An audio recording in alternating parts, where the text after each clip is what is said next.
childhood. A Russian kid from an ordinary family. Vladimir Putin was born on October 7, 1952 in Leningrad. I come from an ordinary family, and this is how I lived for a long time, nearly my whole life. I lived as an average, normal person and I have always maintained that connection, Mr. Putin recalls. Mother.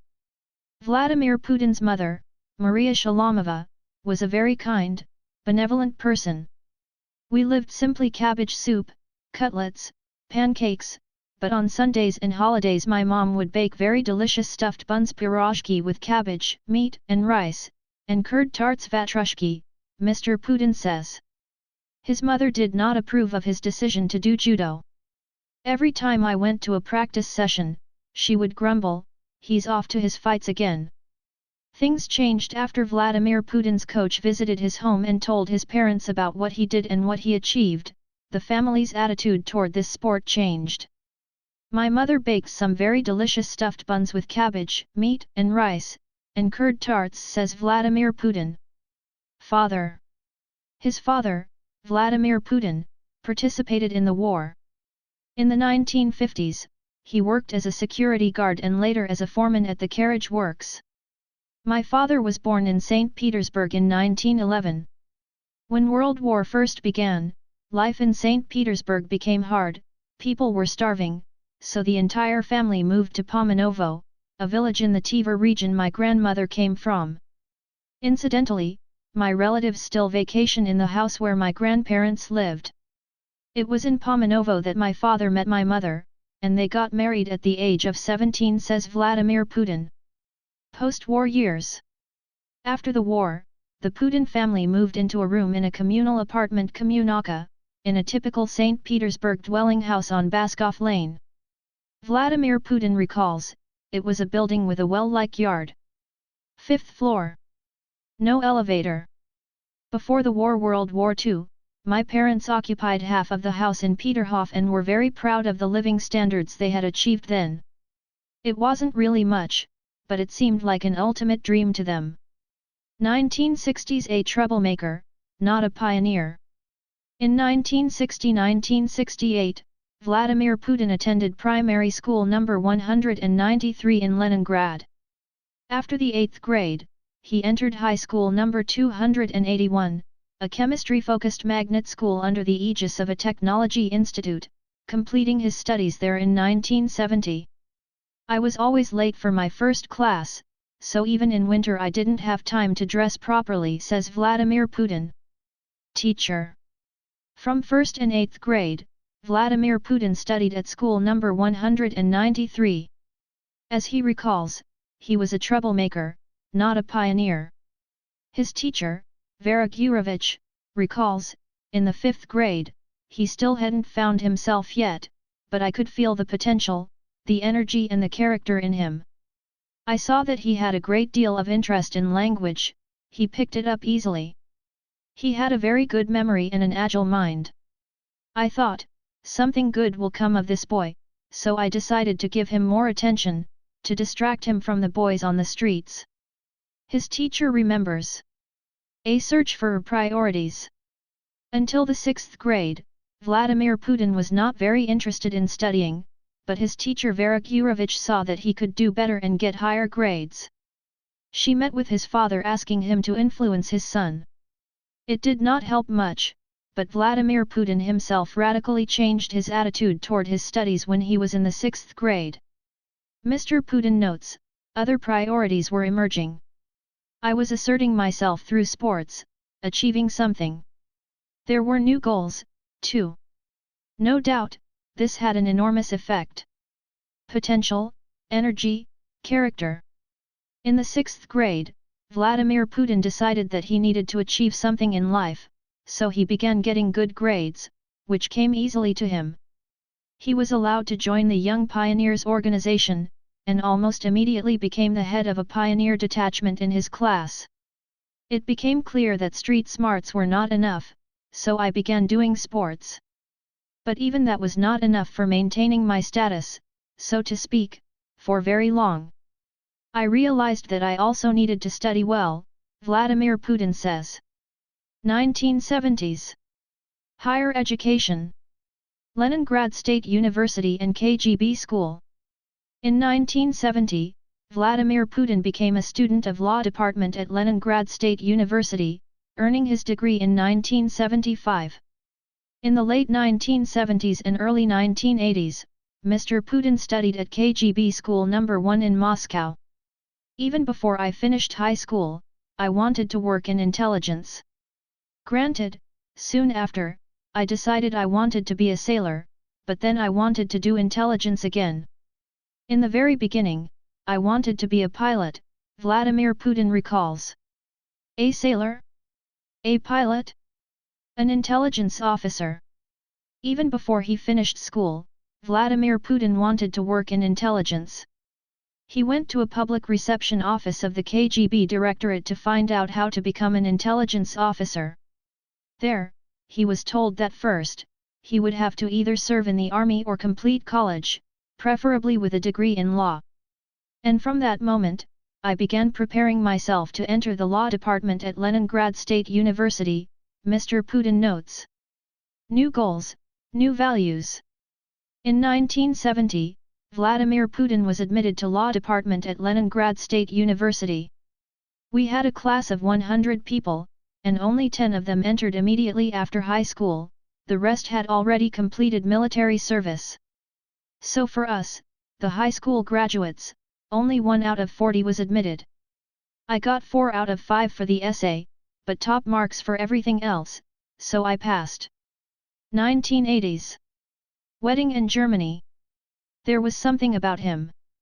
Having completed his studies at the Andropov Institute, Vladimir Putin left for East Germany in 1985 and worked there until 1990. But before he left, another major event in his life took place. Wife Ludmila. Vladimir Putin met Ludmila Shkrebneva through a mutual friend. Ludmila worked as a flight attendant on domestic airlines and had come to Leningrad for 3 days with a friend. I was already working in the first main directorate in St. Petersburg, when a friend of mine called and invited me to the Arkady Rakin Theatre. He said he already had the tickets, and mentioned there would be 2 young ladies joining us. So we went to the performance and the young ladies did join us. The next day, we went to the theatre again, but it was now my turn to buy the tickets. And the same thing happened on the 3rd day. I then began dating one of the girls. I became friends with Ludmila, my future wife, Mr. Putin recalls. There was something about Vladimir that attracted me. 3 or 4 months later, I already knew this was the man I needed, Ludmila recalls. 3 years after their first meeting, Vladimir proposed to Ludmila. I knew that if I did not marry for another 2 or 3 years, I would not marry at all. True, I was used to life as a bachelor, but Ludmila changed that, Mr. Putin admits. They got married on July 28, 1983. Vladimir and Ludmila Putin were married until 2013. Daughters. In 1985, before their departure for Germany, Vladimir and Ludmila Putin welcomed their first daughter, Maria. Their second daughter, Katerina, was born in 1986, in Dresden. Both girls were named in honor of their grandmothers, Maria Putina and Yekaterina Shkrebneva. According to their mother, Ludmila, Mr. Putin loves his daughters very much. Not all fathers are as loving with their children as he is. And he has always spoiled them, while I was the one who had to discipline them, she says. 1990s. From assistant to the rector of Leningrad State University to acting president. Leningrad Moscow. After returning to Leningrad from Germany in 1990, Vladimir Putin became assistant to the rector of Leningrad State University in charge of international relations. In 1996, he and his family moved to Moscow, where his political career began. Moscow. Prime Minister with prospects. In 1996, Vladimir Putin moved with his family to Moscow, where he was offered the post of Deputy Chief of the Presidential Property Management Directorate. I would not say that I did not like Moscow, but simply that I liked St. Petersburg more. But Moscow was very obviously a European city, Putin recalled. His career rise was rapid. In March 1997, he was appointed Deputy Chief of Staff of the Presidential Executive Office and Chief of Main Control Directorate. Busy with work as he was, he still found time to defend his doctoral thesis on economics at the St. Petersburg State Mining Institute. In May 1998, Putin was made first Deputy Chief of Staff of the Presidential Executive Office, and in July 1998, he was appointed Director of the Federal Security Service. From March 1999, he also held the position of Secretary of the Security Council of the Russian Federation.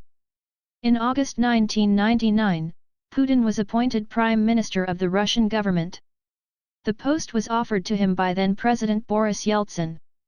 As Putin later recalled, Mr. Yeltsin invited me to come and see him and said that he wanted to offer me the Prime Minister's job. Incidentally, he never used the word successor in his conversation with me then, but spoke of becoming Prime Minister with prospects, and said that if all went well, he thought this could be possible. Putin described his time in the Prime Minister's office as an honor and an interesting experience. I thought then, if I can get through a year that will already be a good start. If I can do something to help save Russia from falling apart, then this would be something to be proud of. Acting President of the Russian Federation. Shortly before the new year of 2000 rolled in, President of Russia Boris Yeltsin proposed that Vladimir Putin become acting president. 2 or 3 weeks before New Year, Mr. Yeltsin called me to his office and said that he had decided to step down. This meant I would have to become acting president, Putin recalled. Putin described it as not an easy decision to make, given that it is a rather heavy load to bear. I had my own thoughts, my own reasoning, but at the same time, there was another logic I had to consider too. Fate was offering me the chance to work for the country at the very highest level, and it would have been foolish to say, no, I'm going to go and sell sunflower seeds instead, or go into private legal practice. I could do all those other things later after all, and so I decided that this had to come first, and everything else later, Putin explained his choice. On December 31, 1999, Vladimir Putin became acting president of the Russian Federation. 2000s. President and Prime Minister. You always need to think about the future, always look ahead. Vladimir Putin was elected President of Russia on March 26, 2000, and was re-elected to a second term on March 14, 2004. On May 8, 2008, he was appointed Prime Minister by Presidential Executive Order. President of the Russian Federation. Vladimir Putin was elected President of Russia on March 26, 2000. He was officially inaugurated on May 7, 2000. In his inauguration speech he said, "We have common aims, we want our Russia to be a free, prosperous, flourishing, strong and civilized country, a country that its citizens are proud of and that is respected internationally." He added that he would be guided solely by the interests of the state. Perhaps it will not be possible to avoid mistakes, but what I can promise and what I do promise is that I will work openly and honestly, Putin said. Second presidential term. Vladimir Putin was re-elected to a second presidential term on March 14, 2004.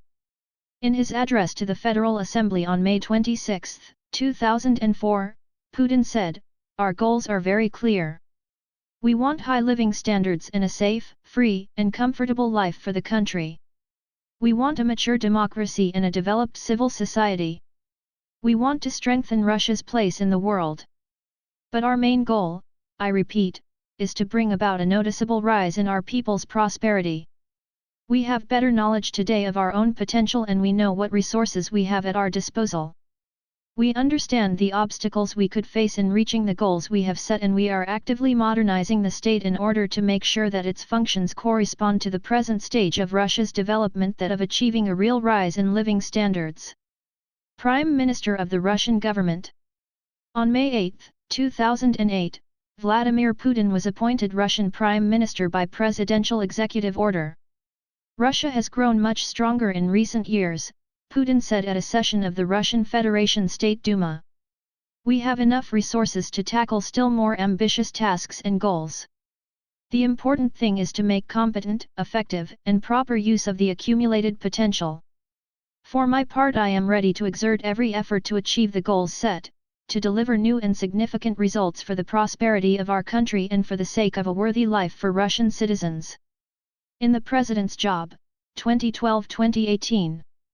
In November 2011, the delegates at United Russia's 12th Party Congress approved Vladimir Putin as their candidate in the presidential election.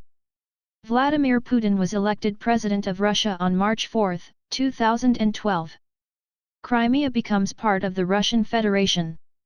On March 16, 2014, the people of Crimea voted in a referendum, with 96% supporting reunification with Russia. On March 18, the President addressed the two chambers of the Federal Assembly in the St. George Hall of the Grand Kremlin Palace, asking the parliamentarians to consider a constitutional law on admitting the Republic of Crimea and the city of Sevastopol to the Russian Federation. The agreement on admitting Crimea to the Russian Federation was signed right after the President's speech. In people's hearts and minds, Crimea has always been an inseparable part of Russia.